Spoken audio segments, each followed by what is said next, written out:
Well, good afternoon, everybody. Thank you for joining us for the King's 3-Minute Thesis Grand Final. I'm really glad to see you all here, and welcome to those of you who are joining online. Friends, family, colleagues, you're all welcome, and again, really glad that you can join us. My name is Ben Webster. I am a Doctoral Student Development Officer here within the Centre for Doctoral Studies, and I've had the privilege of running this year's competition and seeing how much our finalists and all of the other competitors have improved with how they communicate their research. The King's, or the 3-Minute Thesis competition more generally, challenges doctoral researchers to communicate their research clearly, concisely, and in a way that a non-specialist audience can understand.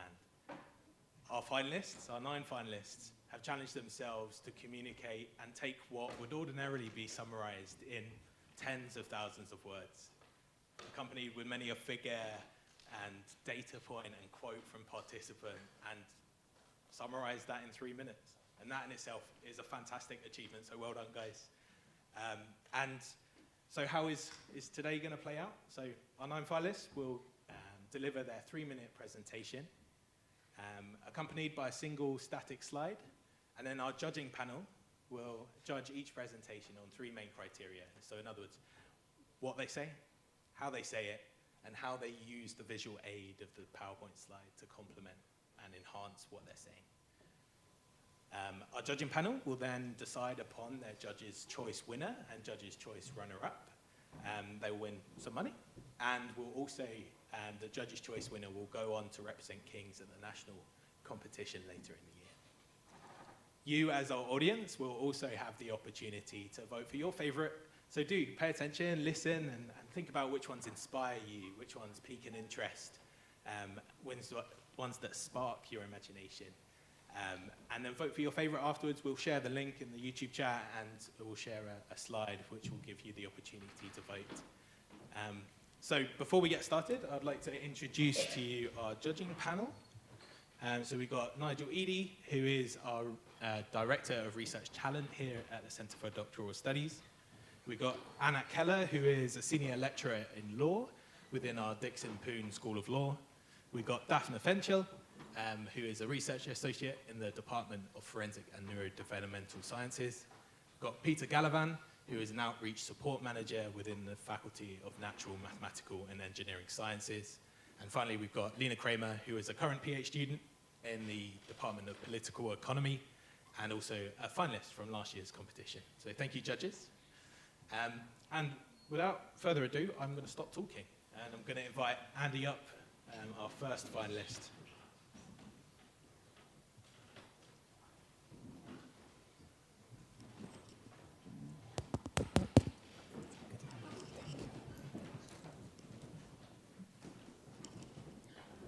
So yes, first up we've got Andi Fajrin Permana from the Florence Nightingale Faculty of Nursing, Midwifery and Palliative Care with their presentation, Virtual Journal Clubs for Improving Evidence-Based Healthcare.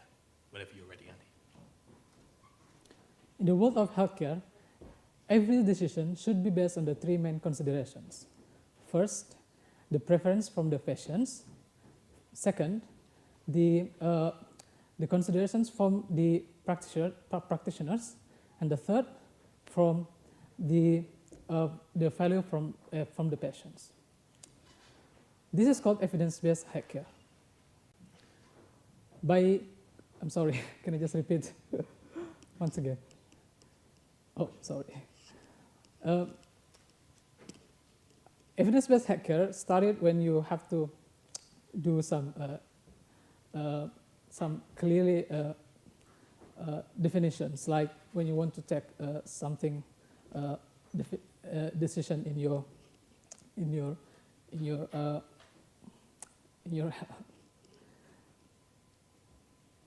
okay. I will just go through the challenges of this research. Well, so the participants of the research will be nurses, particularly in Nurses Indonesia. As Indonesia is such a quite challenging, it contains with quite a number of archipelagos and also cultures and also some of different beliefs. So what's the challenging of this research will be applying the virtual journal clubs into the such a diversity of nurses, and what's the outcome of the research might be to improve the process of communications from the evidence-based healthcare, and also to enhance the quality of nursing care, and also to improve the patient safety. But I also would like to address that this research is actually just in the first stage of this research. So the questioning, like you see here, is about the how about research evidence translated into patient care is still under developing. So, but we hopefully to see the next future of these results. Then then it can be help for next research in evidence-based healthcare. Thank you. Well done.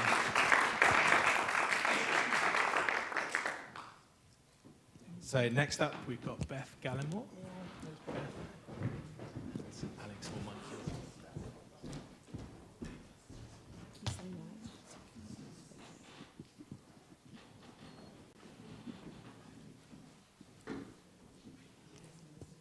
Okay, thank you. Thank you.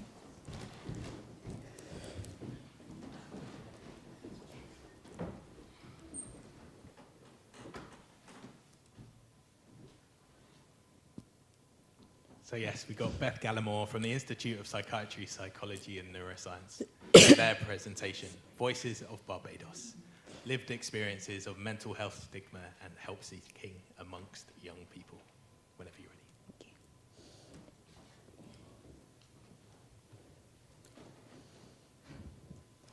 Here outlines the map of Barbados, a beautiful Caribbean island known by many for its tropical beaches, famous singer and businesswoman Rihanna, and the birthplace of rum. And yet this image, amongst its vibrant colours, reflects sadness and struggle among the young people of Barbados. Why? Whilst many fly to Barbados as an escape for some holiday sun, relaxation, and a mental well-being boost, for the country, mental health challenges are on the rise, especially for the youth of Barbados. With approximately 50% of all mental health challenges established by age 14 and 75% by age 24, it is critical that mental health among young people is investigated and improved. Mental health in the Caribbean remains a neglected area, but what we do know is that stigma related to mental health is a prominent challenge. Such stigma involves negative attitudes, beliefs, stereotypes towards those with mental health difficulties, and this can lead to discrimination, social exclusion, and is an important barrier to seeking help. Recently, in 2022, Barbados began to see a spate of death by suicides among its youth.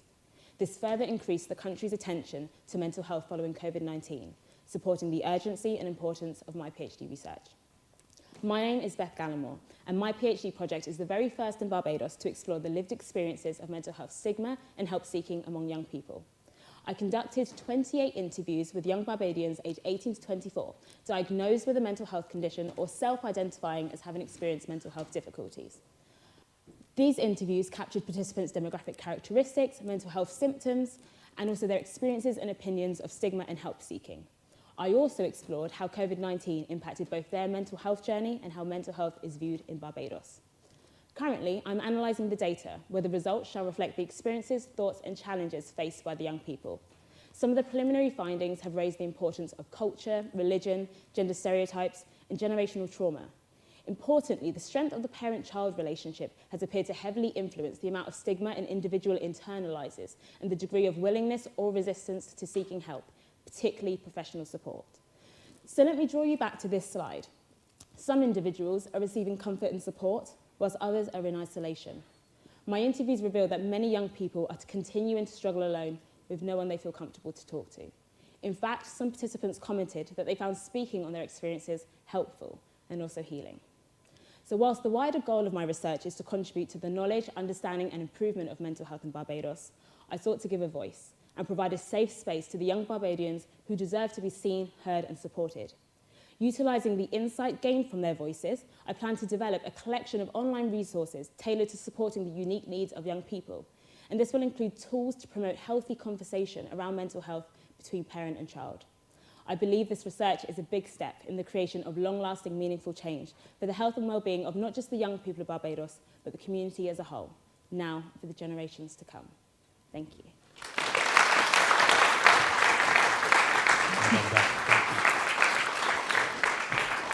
Thank you. So next up, we've got Israel. Thanks.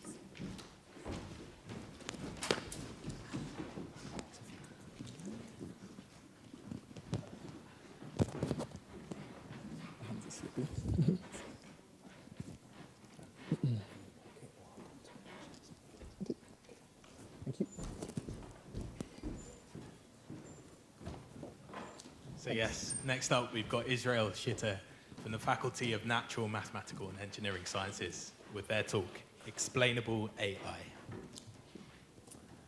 In 2015, engineers at Amazon had to ditch their AI recruitment tool, which they used to automatically screen CVs of applicants, because they found it was unfairly biased against women.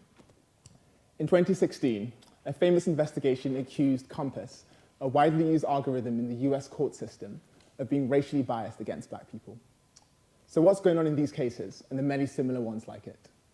Well, first let's understand how modern AI systems work. Modern AI is largely based on an architecture called a neural network. Now, a neural network is essentially a mathematical function that takes inputs on one side, performs a series of computations, and spits out an output on the other side. So for instance, the input could be images of dogs and cats, let's say, and the output would be a label saying this image is of a dog, this one's of a cat. Or the input could be a text prompt, like in ChatGPT or other language models, and the output would be an appropriate response to the text. But the fundamental issue with these types of AI is that they're not explicitly programmed to act in a specific way, but are rather fed large amounts of training data and then left to learn the underlying statistical patterns in this data. On one hand, this means they're able to do incredibly novel things like help you write the first draft of your essay or recognize your face even after you've grown out your beard. But AI often goes wrong, and when it does, it's important that we can understand why it's gone wrong. And if we're to look at this middle section of the neural network, all we'd see is just a bunch of numbers and complex functions which don't easily translate to concepts and forms of reasoning that we can easily understand and correct when necessary. Now, my PhD aims to develop a novel framework for providing concept-based explanations for these AI systems, and importantly, to develop a robust way of evaluating just how accurate a given explanation actually is. The basic idea is simple. Suppose you have one of these neural networks or AI systems, and you wish to understand how it arrives at its output from its input. Well, my framework would allow you to explain the decision-making process, not in terms of numbers and complex functions, but in terms of concepts that we can easily understand. And then we can evaluate how accurate our explanation is by comparing it with observations of how the AI actually behaves, and then, if necessary, tweaking the explanation. So far, I've been reading papers in psychology and the philosophy of science to try and understand what the essential characteristics of good explanations are, and also to understand how humans explain complex concepts to each other. And I hope to apply this insight to my work. Now, imagine a world in which AI is used to help judge court cases, or to police our streets, or to determine what type of medicines and treatments you should have when you're ill. Well, ladies and gentlemen, this is pretty much the world we live in right now. And as these systems become more capable and widely adopted, it's important that we can understand how they arrive at their decisions, so we can have appropriate levels of trust in them. Thank you.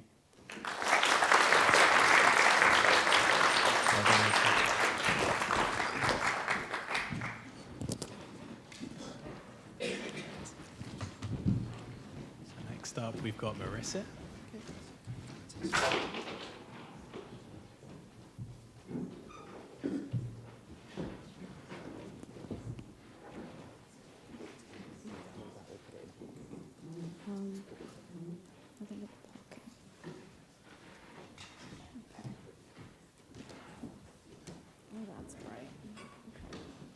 So yes, next up we've got Marissa Martin from the Faculty of Social Science and Public Policy with their presentation, Exploring Middle Powers in Outer Space. Hi. How many of us have flown in a plane before? I'm sure many of us have used maps to navigate a new city, and I'm certainly sure many of us use a simple tap to purchase something new. But how many of us realize the true impact space has on all these activities. Hidden beyond our reach and connecting us with the touch of a button or the tap of a card, outer space plays an active role in our everyday lives. Right now, there are more than 5,000 active satellites orbiting Earth. Just to put that into perspective, these are not stars. These are satellites and space debris. And right here in the middle is, in fact, Earth.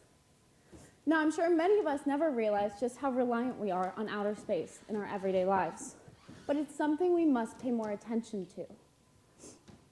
Traditionally, research has focused on what the United States, China, and Russia are up to in space.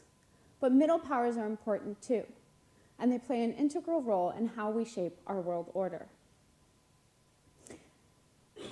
Typically, middle powers, or just in the past few years, middle powers have started to realize just how reliant they are on outer space.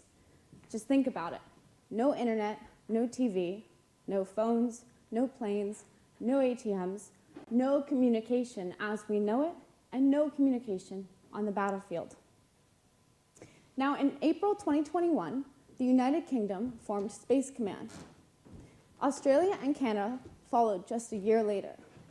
But what was the catalyst driving these movements? Well, so far in my research, through archival work and through interviewing government officials, I have found that external threats are a driving feature for middle power space policy development. But what are these threats? Let's break them down. For one, China's rise as a global power is impacting how we shape our international order. This is putting pressure on countries to innovate their military capabilities. But that's not all. With our increasing reliance on the internet, we are conducting warfare in new ways, creating new vulnerabilities that aggressive actors like Russia are capitalizing on. Now, these threats are not something a country wants to fall vulnerable to. And my research will help mitigate these risks by improving our understanding of how the space security environment will develop, whether these countries will create new and necessary space capabilities and space policies to protect and defend from challenges in our future. So now, as we FaceTime our friends and families halfway across the world, I want us all to take a step back and remember that there is so much more to our connection than meets the eye.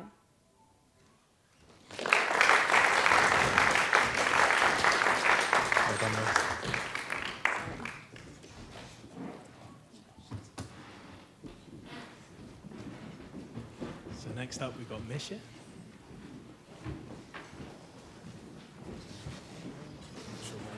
I think here, maybe.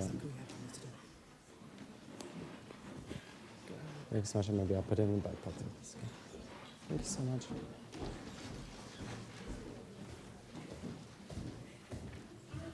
Test, test. Can you hear me? Yes. Yeah? Okay. So yes, next up we've got Misha Bazarov from the Institute of Psychiatry, Psychology and Neuroscience with their presentation, High Hopes, Navigating the Cloud of Cannabis Use Disorder, CUD, with mobile health apps. Cool. Hello, everyone, and thank you for joining today. Thank you also to all my colleagues for their incredible research. I'm here to shed light on an issue impacting millions worldwide, cannabis use disorder, or CUD, and the innovative role that mobile health applications can play in addressing it. While I support the controlled legalization of cannabis, particularly for harm reduction purposes, we must also address the rise in CUD respectively. So what is cannabis use disorder? Consider a friend who started using cannabis casually but is now struggling to stop despite significant life problems. This situation exemplifies CUD, which transcends recreational use and causes significant life problems in health, relationships, and daily routines. Last year, 7.6% of people in England and Wales used cannabis. This rising trend is alarming, especially as it disproportionately affects marginalized communities who face additional hurdles in accessing support, face institutionalized discrimination, and greater stigma around cannabis use. The existing treatments like therapy are not easily accessible or effective. Imagine seeking help but finding limited resources available. That's the current challenge for many facing CUD right now, indicating a substantial gap in our research and healthcare provision. Enter my research, focusing on mobile health apps as a potential personal health assistant to help bridge the gap between These apps represent a promising avenue for providing support where traditional methods fall short. As a first-year PhD student, I'm spearheading a 4-phase study. Phase 1 is a systematic scoping review, and I'm currently extracting data to understand the effectiveness and features of existing cannabis reduction apps. Phase 2 is the analysis of user feedback. I plan to analyze publicly available user comments to identify what features users find most useful and helpful, and also find areas for improvement. Phase 3 is a mixed method study where I will test a selected app with real users to measure changes in cannabis use and evaluate the app's acceptability. Finally, Phase 4 is a back-end data analysis in which I'll examine grounded app usage data to pinpoint which features most effectively engage users and facilitate cannabis reduction. This work transcends academic exploration. It aims for tangible, real-world impact. By creating effective, accessible mobile health solutions, I seek to bridge the existing treatment gap, making support universally available. Thank you for your engagement and support. Thank you.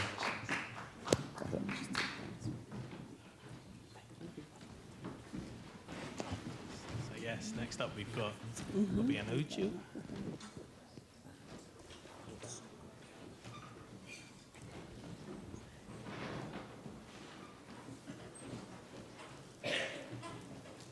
So yes, our next finalist is Obianuju Nzelu from the Faculty of Life Sciences and Medicine. With their presentation, do uterine fibroids increase the risk of blood clots? Hi, my name's Obianuju Nzelu. I'm an obstetrician and gynecologist and a first-year MD student. My research is looking into whether uterine fibroids increase the risk of blood clots. But what are uterine fibroids and blood clots? Well, fibroids are the most common non-cancerous growth in women. They typically form in the womb and can either cause no symptoms or a range of sometimes life-altering symptoms. And it's estimated that 2 in 3 women will have at least one fibroid at some point in their lifetime. Blood clots. They're what we are all advised to prevent on an aeroplane when we're asked to keep our legs moving and stay well hydrated. And they typically form in the veins of the legs or in the lungs. Now, we know that women with fibroids are more prone to forming blood clots. But what we don't know is if the fibroids themselves produce a marker in the blood that drives this link. But why do we care? Well, because blood clots can actually be quite risky to health. And in a lot of cases, they're entirely preventable, like on a long-haul flight. But secondly, and most importantly, the most common symptom of uterine fibroids is heavy monthly bleeding. And one of the recognized side effects of the treatment for blood clots is heavy monthly bleeding. So when you have to treat a woman with fibroids for blood clots, the combination of those 2 conditions can produce a scenario where that woman is not even able to carry out her activities of daily living. And that's why this study has been devised. So I will recruit one group of women with fibroids, one group of women without fibroids. I'll perform the same blood tests on both groups for comparison. But I'll also recruit a third group of women who are having surgery to remove their fibroids. And I'll perform the same blood test before and after surgery for comparison. Because if we can elicit a marker in the blood of women with fibroids that is absent in the blood of women without fibroids, or reduces after the fibroids have been removed, then that provides empirical evidence that uterine fibroids do increase the risk of blood clots. And with that evidence, we can make the case for fibroids to be considered and recognised as an independent risk factor for blood clots, like long-haul flights. Then, us as practitioners can then start the work on promoting measures to prevent women with fibroids getting blood clots. Because for this cohort of patients, I hope I've convinced you, prevention far exceeds cure. Thank you.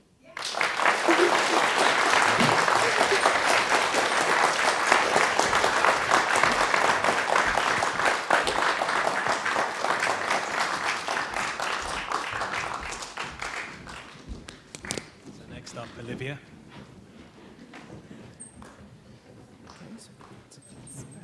Yeah, of course. Pockets.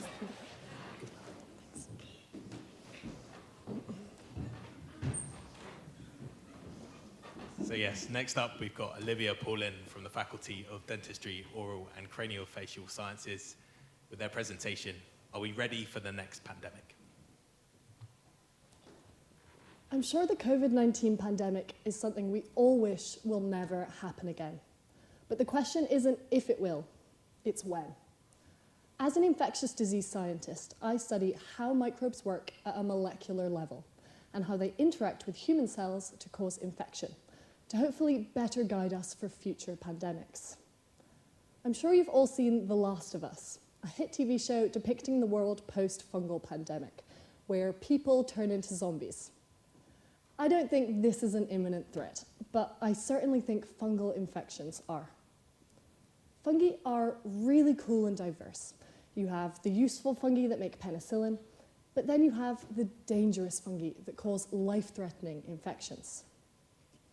I study a fungus named Candida albicans, one of the most common fungal species to cause infection in humans, presenting in healthy people as oral or vaginal thrush. But if it gets into the bloodstream of susceptible people, it has a mortality rate of 50%.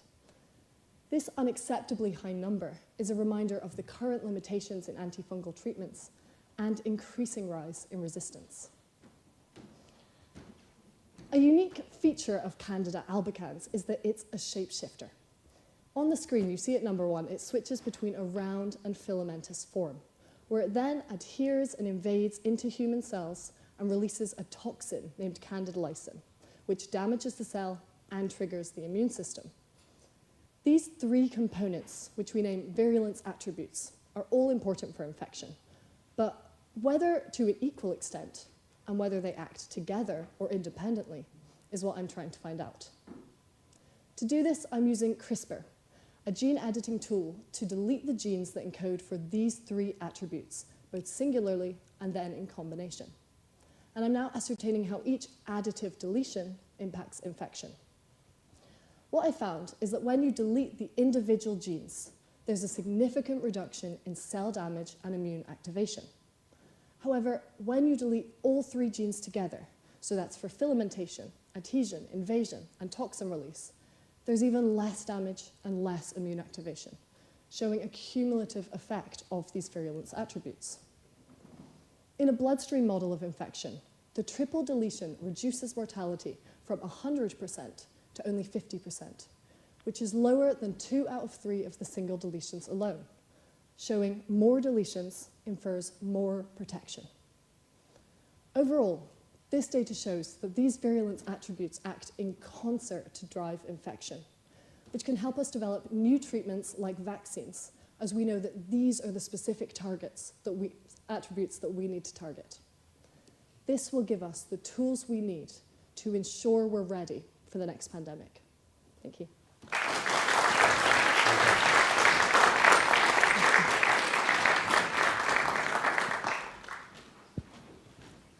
So next up, we've got Sergei. Okay, I need to put you up here. I'm on my tiptoes. Go.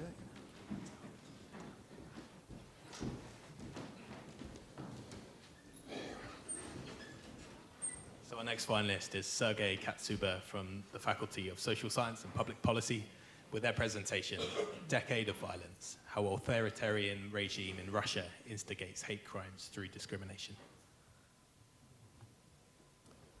It is never easy to talk about my research, When introducing my research to the audience, I often ask a question. If you were from Russia, what would be the last thing you would want to talk about? And this is the topic of my research. I study hate crimes against LGBTQ individuals in Russia, and particularly, I am interested in how government policies affect the level of those crimes. 10 years ago, in June 2013, the Russian government introduced legislation that was commonly referred to as the gay propaganda law. The image on the screen can be seen as an illustration of what can be considered as gay propaganda by the authorities. Now, this legislation restricted LGBTQ people in their rights, and it had adverse societal effects. It increased the level of hate crimes. A hate crime is a criminal offense motivated by prejudice towards a social group. In the minds of perpetrators, this social group does not belong. It is a flaw in the order of things that must be fixed. In Russia, this prejudice is encouraged by the authorities, and this provoked a chain reaction when hundreds of random people around the country decided to kill gay people. After all, exterminating the group is one way of restoring the order of things. The Russian government does not monitor hate crimes against LGBTQ people, and moreover, they make statements such as, "We don't have those kinds of people here. We don't have any gays. You cannot kill those who don't exist." The purpose of the research was to prove it wrong. In order to do so, we developed a unique methodology of identifying hate crime cases in archives of court documents. I then generated a database that included 1,056 cases. Those are the real crimes and real people who do exist. Moreover, the government action did impact on this. The number of hate crimes after the introduction of the gay propaganda law is 3 times higher than before. We have hard evidence. We have records of harm discriminatory legislation does to people's lives. Since the government does not monitor those crimes, we are the only reliable source of information. It will inform better policies when the time and conditions are right in this particular place on planet Earth. Thank you.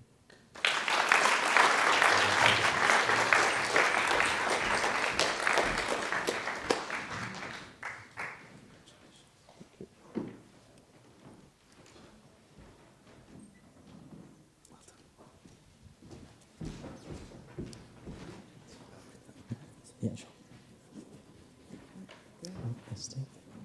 Sure. Thank you. Start from here.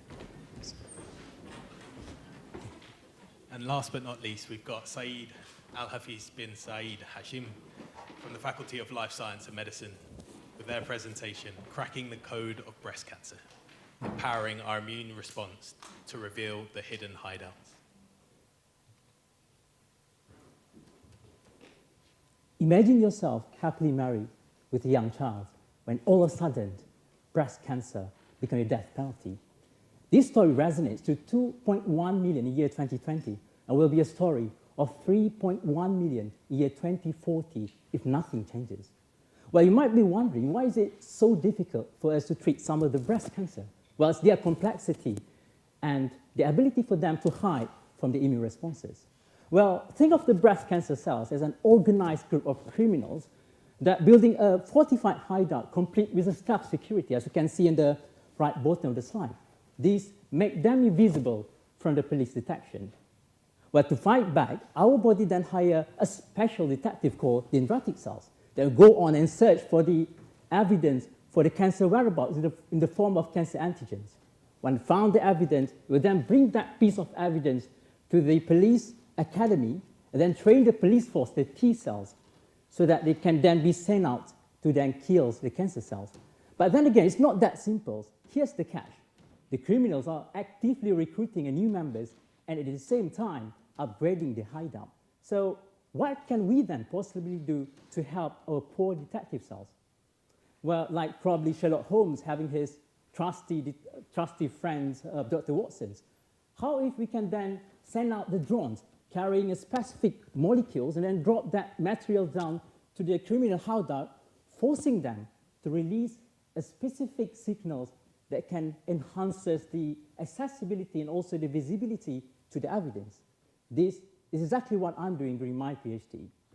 In the first parts of my research, I have demonstrated the ability of the standard cancer therapy and also the newly developed therapy called Agenx to be able to force this cancer cell to release a very specific signal called DAMP. This signal then enhances the ability of the dendritic cell to go on and try to find the cancer antigen and then train T cell and potentially increase the migrations into tumor microenvironment and then initiate the killing processes. Well, then now I'm trying to validate the same effects in mice with the breast cancer, and later I'll be focusing more on trying to develop a drone in the form of lipid nanoparticles which then carry this material right to the cancer cells. Combining this with other therapy, not only then we eliminate the ability of the cancer cell to hide, but also we empower our detective and get more trained T cell to work. And then hopefully, with this, not only will then see increase in patient survival, but also we have some memory stored to protect ourselves and also our patients from the future recurrence. Well, this is not the story about resilience, but again, offering hope so that we can once again enjoy our life with our loved one. Thank you. Well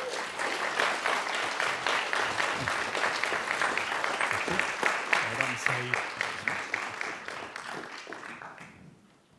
Well, thank you, all of our finalists. Congratulations once again. If we can give them all another round of applause.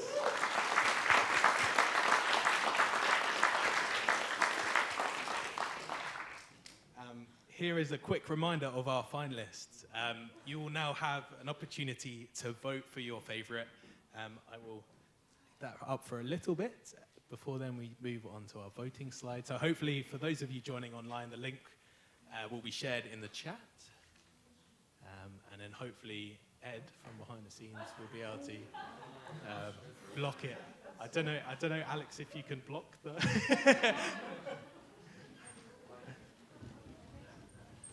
I will blank it for now.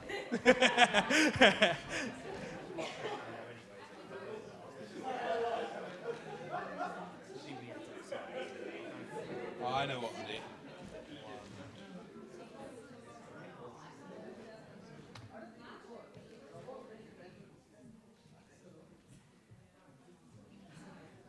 Bear with me.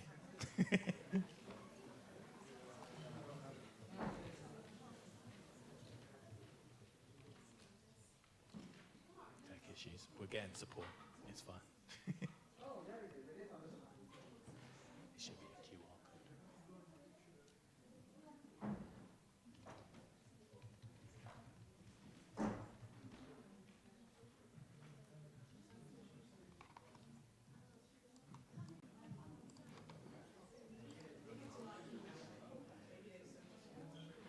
For those of you joining in person, if you could scan the QR code in the top right, that should take you to the correct page.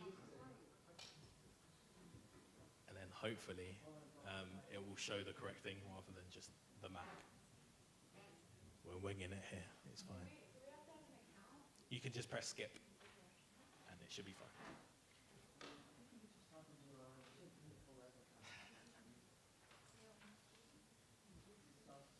Someone give me a nod if it's working. Wait, wonderful.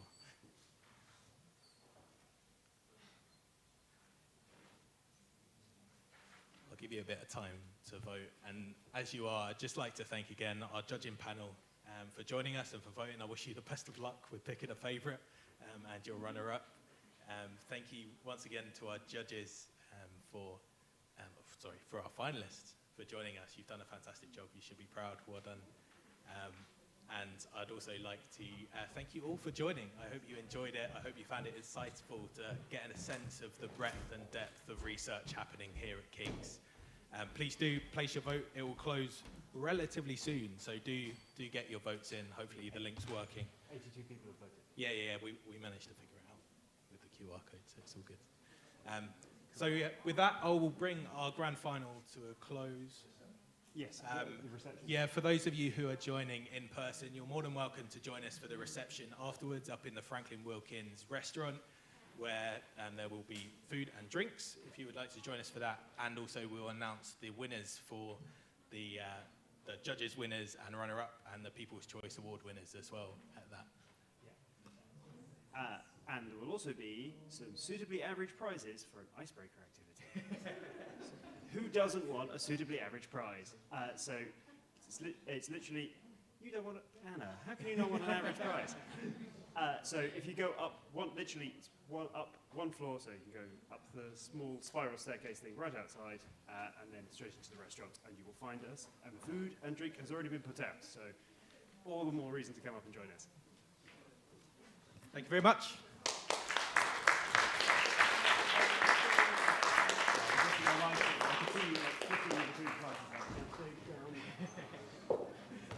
Because I've just checked, and as far as